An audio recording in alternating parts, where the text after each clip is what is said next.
To connect your Honor 600 Pro with your PC for the file transfer, first of all, just make sure that your phone is unlocked during this entire process. So here I'm gonna enter my PIN, unlock my phone, and now we just need to make sure that it's unlocked entire time.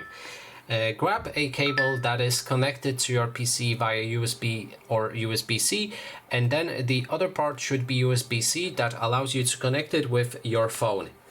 When both of the devices are connected, you should see this pop up, and then you can go for transfer files / Android Auto. You also need to unlock your phone, and then we need to swipe down if you didn't see this pop up, and inside we can click on this notification and make sure that the transfer files is selected. It needs to be transfer files, not transfer photos, because it won't work.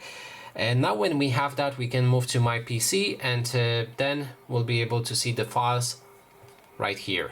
And that is basically everything. Thanks so much for watching.